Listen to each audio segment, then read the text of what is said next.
ఇంకెరోజు అయితే 24వ తేదీ ఏప్రిల్ నెల 2024 బుధవారం. ఇంకెరోజు మనం మదనపల్లి మార్కెట్లో టొమాటో స్టాక్ అంటే దిగుమతి ఎలా వచ్చి మనం ఎవరిలో తెలుసుకుందామండి.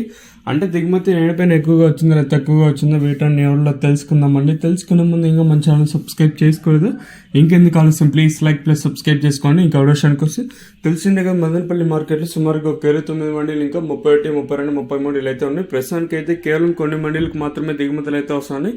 ఇంకా ఛానల్ సబ్స్క్రైబ్ చేసుకోకుండా అలాగే ఇవ్వడం లైక్ చేయకుండా చూస్తూ ఉంటే వెంటనే సబ్స్క్రైబ్ చేసుకోండి. ఇంకా విషయానికి వస్తే దిగుమతుల గురించి మాట్లాడుకోవాల్సి వస్తే దిగుమతులు నేడిపైన మళ్ళీ దిగుమతి అయితే పెరిగింది. ఈవెన్ నిన్న కూడా దిగుమతి పెరిగితే మళ్ళీ ఈరోజు అయితే దిగుమతి అయితే పెరిగింది. రోజు రోజుకి మళ్ళీ దిగుమతులు అనేది పెరగడం స్టార్ట్ అవుతున్నాయి. సో నిన్న అవతల మొన్న అంటే రెండు మూడు రోజులు దిగుమతులు చాలా తక్కువగా వచ్చాయి. సో మళ్ళీ 2-3 రోజులు ఇంకా మళ్ళీ దిగుమతులు అనేది పెరుగుతూ ఉన్నాయండి. సో నిన్న దిగుమతి పెరిగింది, అలాగే మొన్న దిగుమతులు అయితే పెరిగాయి. మరి చూద్దాము ఈ ధరలు అనేది ఏ విధంగా వెళ్తాయని. ఈవెన్ టీవీఎస్ మనీ లైన్ అంతా చూసుకున్నా కూడా నేడిపైన దిగుమతి పెరిగింది, ఏమాత్రం అయితే దిగుమతి తగ్గలేదు. మరి ఇంకా అలానే జీపీఆర్ మండీలను చూసుకొని నేటితో పోల్చుకుని దిగుమతి అయితే పెరిగింది. 1-2 మండీలకి తగ్గిన మిగతా మండీ అన్నిటికీ సేమ్ నిన్న చోటుకి ఎక్కువగానే వచ్చింది. మరి చూద్దాము ఈ ధరలు అనేది ఏ విధంగా వెళ్ళాయని.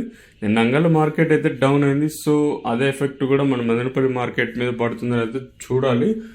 అట్లీస్ట్ 500-600 వెళ్తాయి అయితే చూడాలి. ఇంకెరోజు అయితే 24వ తేదీ ఏప్రిల్ నెల 2024 బుధవారం. ఇంకెరోజు మనం మదనపల్లి మార్కెట్లో టొమాటో స్టాక్ అంటే దిగుమతి ఎలా వచ్చి మనం ఎవరిలో తెలుసుకుందామండి. అంటే దిగుమతి నేడిపైన ఎక్కువగా వచ్చింది